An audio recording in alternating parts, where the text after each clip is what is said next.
Bonsoir Nathalie Cohen. Bonsoir.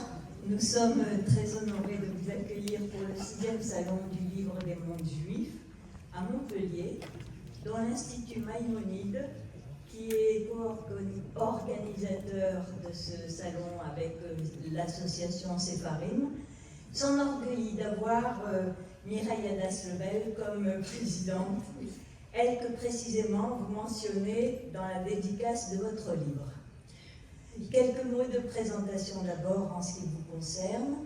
Agrégé de lettres classiques, vous enseignez la littérature, le latin et le grec.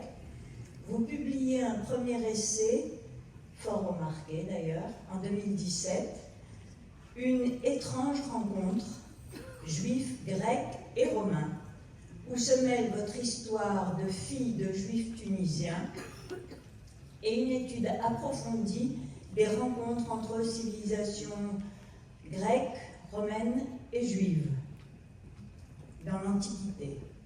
En 2019, la secte du serpent inaugure une série de thrillers qui met en scène l'enquêteur Marcus Tiberius Alexander.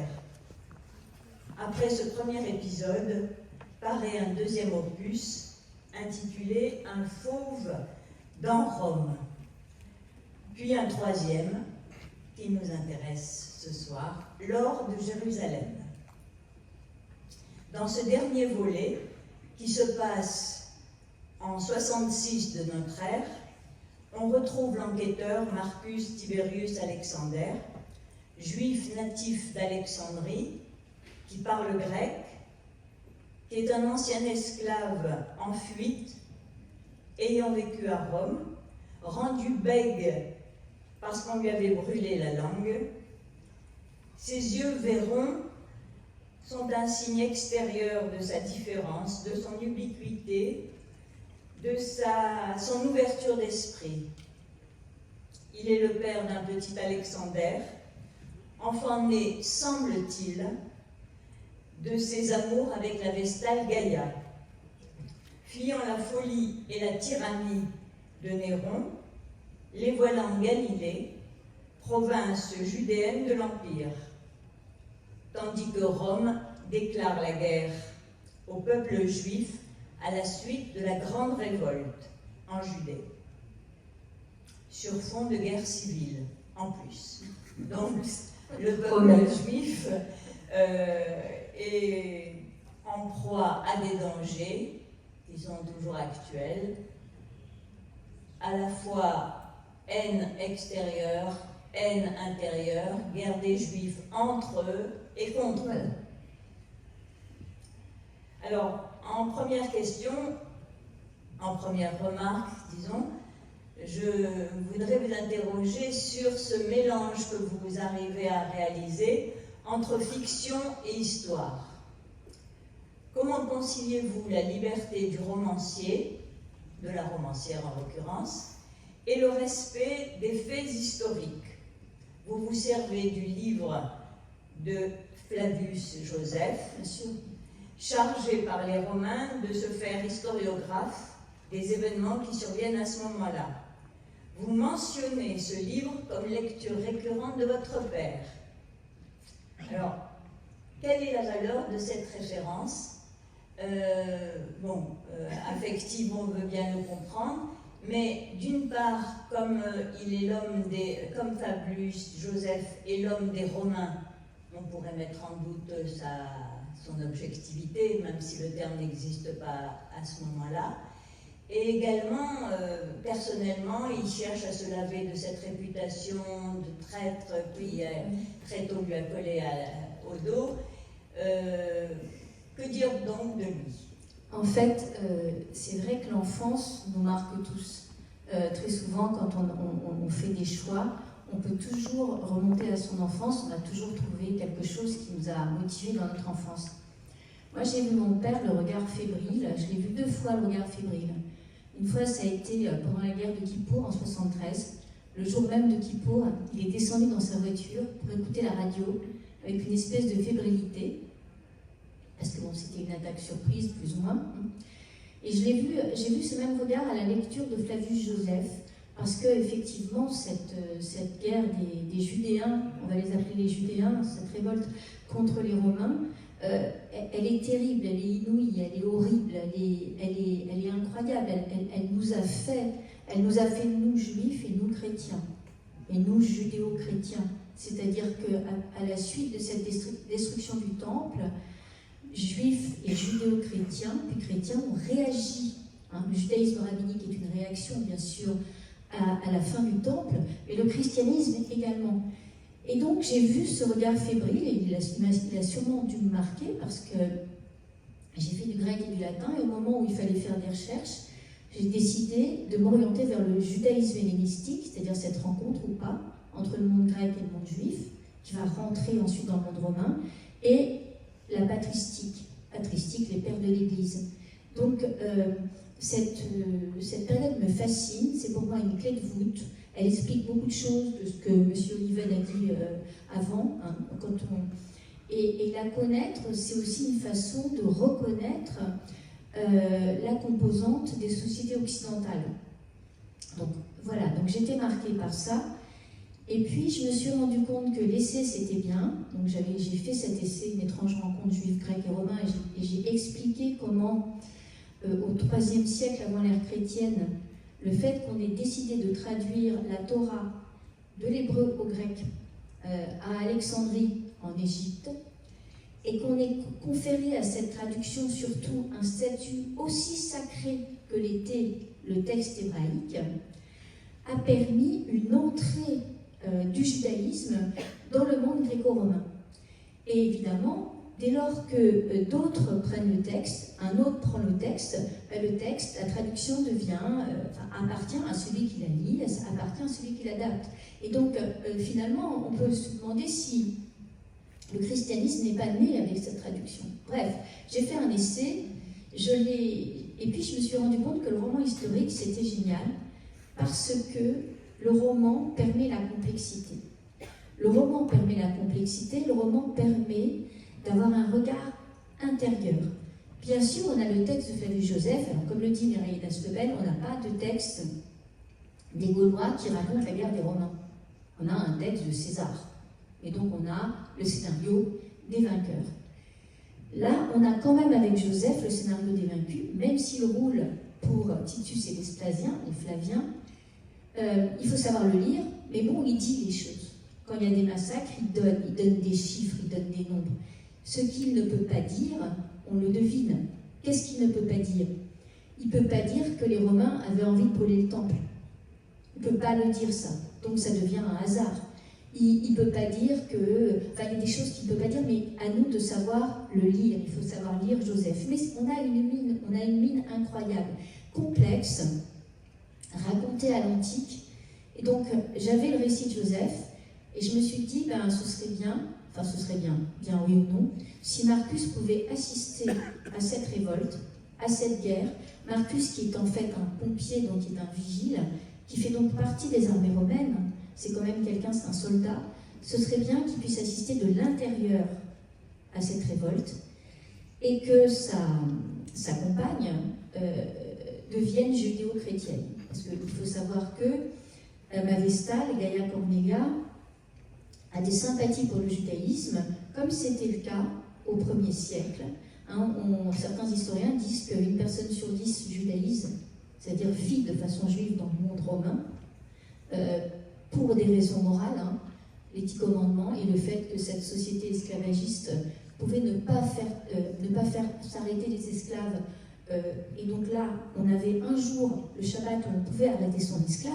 Et donc je me suis dit, ce serait bien qu'il rentre dans Jérusalem. Et donc, avec ce livre, on rentre à l'intérieur de Jérusalem, on vit à l'intérieur de Jérusalem, on assiste à des offices dans le temple, à ce qu'on appelle la avoda, c'est-à-dire au rituel. Gaïa accomplit un naziréat, elle doit faire pénitence, elle rencontre la princesse Bérénice, la reine Bérénice, bref. Et donc en fait, le roman permet, avec des personnages, de vivre les choses dans leur complexité. Parce que le problème de l'histoire, c'est qu'on est obligé d'avoir un discours analytique quand on écrit l'histoire. On est là, il y a y a des massacres ici, mais là-bas il y en a moins, et puis celui-là, tel personnage, Jaurès était antisémite, ou Zola avait des préjugés antisémites, mais il a quand même pris la parole, etc. Mais dans le roman, c'est facile de donner à Zola une pensée, de le faire utiliser le mot juiverie, par exemple. Hop, tac, on a dit quelque chose. Et donc, par le biais de ces personnages, on a toute l'ambivalence, toute la complexité. Et donc, on y est, quoi. C'est ça que j'ai voulu obtenir. Et ça prend du temps parce qu'il faut déjà assimiler totalement la chose. Et une fois qu'on l'a assimilé, il n'y a plus qu'à faire évoluer ces personnages dedans. Mais effectivement, c'est ce que je voulais vous dire, c'est qu'un des attraits, il y en a bien d'autres, de votre livre, c'est cette chair humaine, de personnages fictifs et pourtant très proches, et toujours complexe, c'est ce qui est appréciable, et actuel, que ce soit un couple mixte, un enfant roux, des juifs divisés, une communauté extrêmement divisée, des dirigeants politiques cruels, maléfiques. Bref, j'aimerais que vous nous parliez un petit peu de ces personnages, tout en disant, et vous l'avez mentionné vous-même précédemment, en fait, le vrai personnage, c'est pas un être humain, c'est un lieu sacré pour les Juifs, symbolique pour tous, et dont il ne reste maintenant qu'un mur aux briques décalées, enfin, le mur des lamentations. Alors effectivement, le titre c'est l'or de Jérusalem, et au lecteur de voir ce qu'est l'or de Jérusalem, il y a plusieurs exceptions. Vous verrez à la fin que c'est pas forcément l'or. Alors il y a une centralité effectivement autour de ce temple, qui était une des 7 merveilles du monde de l'Antiquité. Enfin, il n'en faisait pas partie, mais c'était vraiment une merveille. Quand on arrivait comme ça vers Jérusalem, on avait l'impression d'une montagne, alors il y a certains traités du Talmud qui le disent, hein, d'une montagne qui reflétait la lumière. On était complètement ébahis, et d'ailleurs Marcus, quand il va découvrir ce temple, il va être ébahi de voir cette magnificence.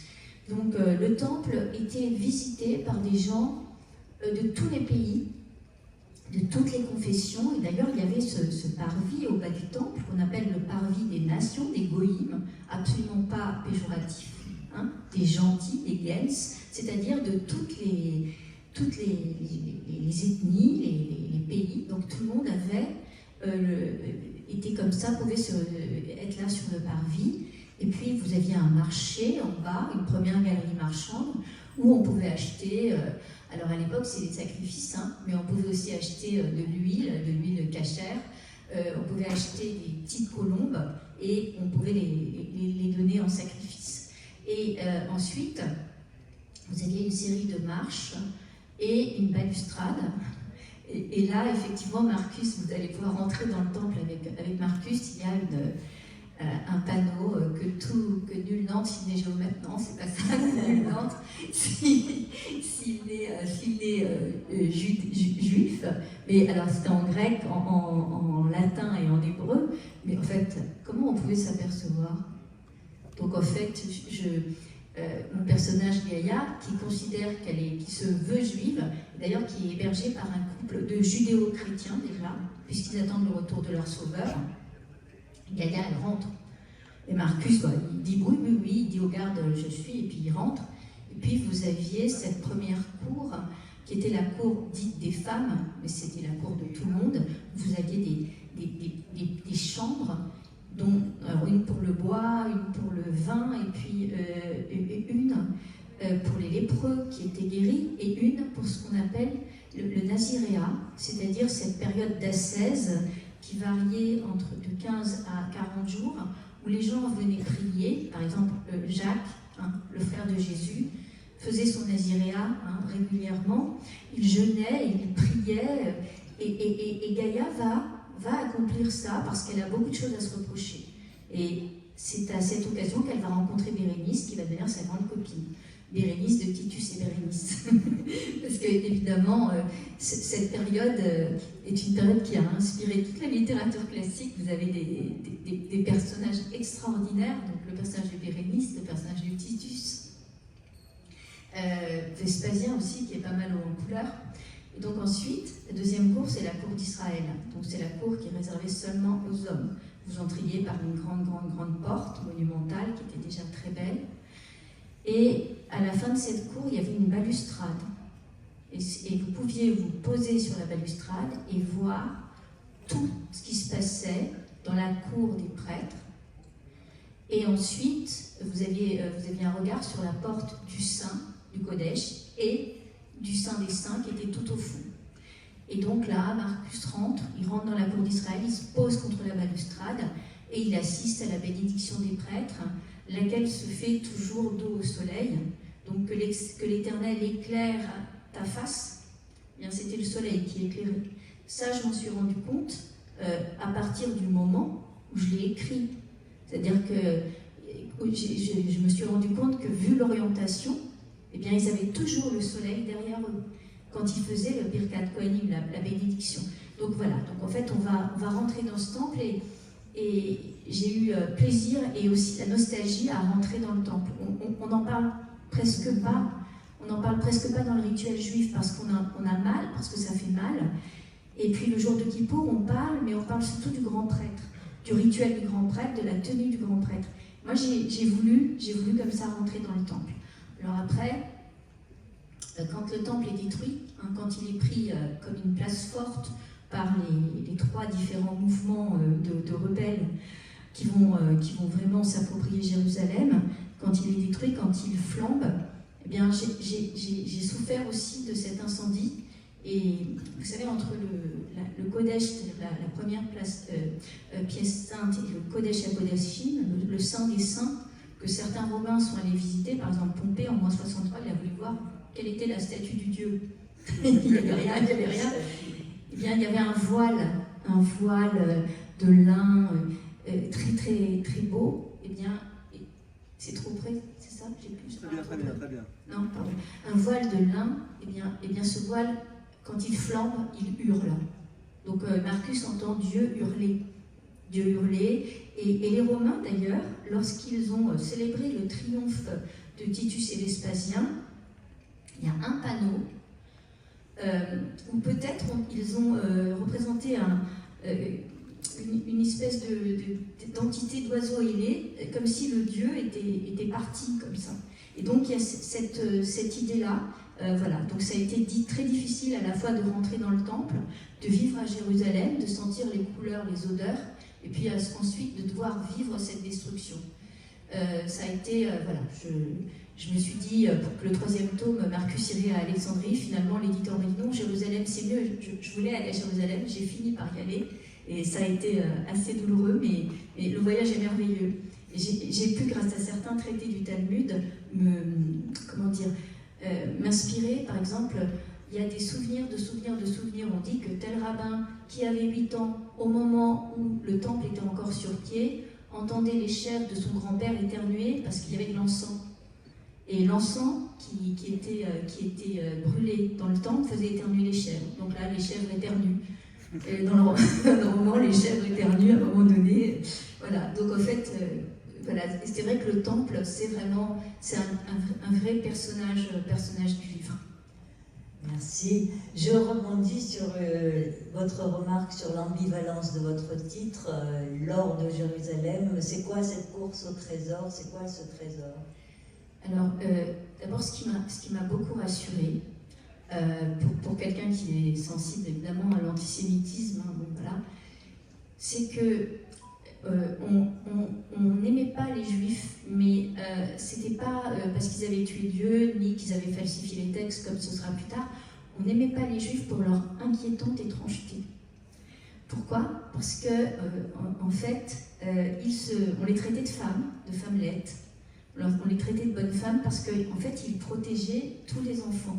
Vous savez que les Romains pratiquaient la lévation, hein, c'est-à-dire qu'ils pouvaient refuser leurs enfants Et quand un père de famille refusait son enfant, bah, l'enfant il était mis sur le palier ou quelque part, et puis il était récupéré, un peu comme Quasimodo dans Notre-Dame de Paris, hein, c'est la même chose. Or ici, donc Tacite, l'historien Tacite, qui écrit un peu plus tard, vers les années 130 comme ça, 115, 130, il dit c'est des fous. C'est des fous parce qu'ils gardent leurs enfants. Donc il y avait cette étrangeté, hein, parce qu'il y avait un regard sur l'enfant qui n'était pas celui qui se pratiquait dans l'Antiquité, en généralement. Il y avait cette étrangeté aussi, on les trouvait paresseux parce qu'ils ne travaillaient pas le samedi, et puis surtout, il y avait cette idée d'athéisme des Juifs, puisqu'ils n'avaient pas de statut. Dans l'Antiquité, la statue est le support de la foi. Donc, en fait, il y a cette ambiance, mais cette étrangeté est là, on les déteste, mais on ne les hait point, on est en colère contre eux et ça va finir par un massacre, parce que les rebelles vont vraiment donner maille à partir aux légions romaines. Mais il n'y a pas cette détestation, cette haine qui est une espèce de haine viscérale, comme un prurite. C'est pas là. Donc déjà, il y a ça. Et l'ordre de Jérusalem, c'est quoi? Il faut savoir que quand Néron se suicide en 68, quand la guerre commence en 66, il n'y a plus de fric. Néron a tout dépensé, les caisses sont vides.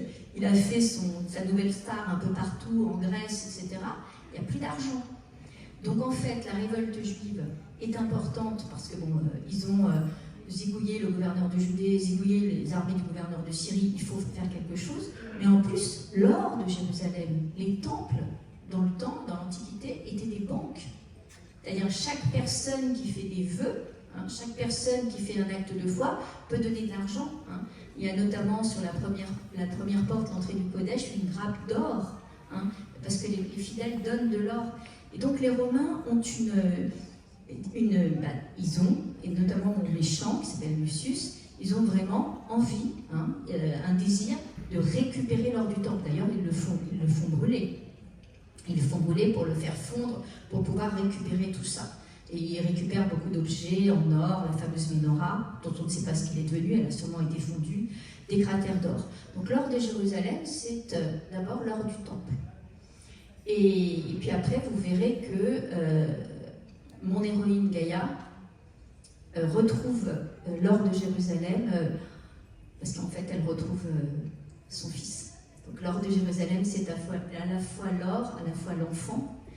Et puis or, ça veut dire lumière. Or, Jérusalem était une ville de lumière, et elle est toujours d'ailleurs, avec cet or. Donc voilà, c'est tout ça.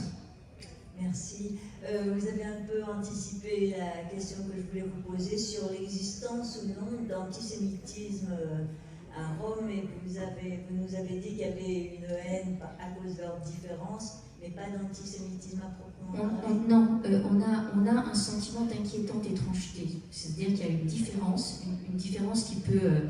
qui peut sembler étrange, et c'est contagieux aussi le judaïsme, parce que en fait, il y a beaucoup d'esclaves d'affranchis qui sont bien contents de s'arrêter le samedi. Il y a beaucoup de femmes, on sait par exemple que Poppée, la femme de Néron, judaïsée, parce que le judaïsme protège les enfants.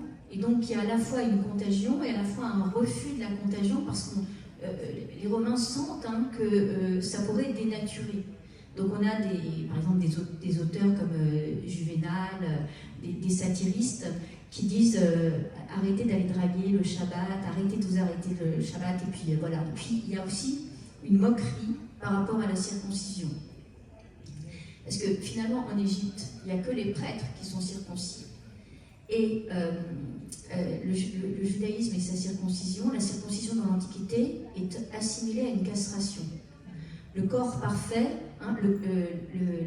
le monde grec, c'est le monde de la nudité, et le monde de la nudité parfaite. La nudité, c'est la liberté. Et bien sûr, plus la nudité est belle, et plus elle me rapproche du divin chez les Grecs. Le corps parfait est un corps intègre. Et donc la circoncision est considérée vraiment comme une castration. Donc il y a cette espèce de bizarrerie de bizarrerie, de détestation. Il y a une détestation, mais il n'y a pas une haine, c'est-à-dire il n'y a pas une volonté d'annihilation totale. Voilà. C'est pas tout à fait la même chose. On est dans quelque chose d'étrange. Il y a eu un pogrom, il y a eu un pogrom en 1938 à Alexandrie. Parce qu'il y a incompatibilité d'humeur et incompatibilité de conception entre les Égyptiens, les judaïsants et les Grecs. Et à un moment donné, il y a eu, mais pas à ce point-là. C'est-à-dire qu'à partir du moment où on décide que les Juifs ont tué Dieu, que ces peuples déicident, là, ça change complètement la donne et ça change aussi l'échelle.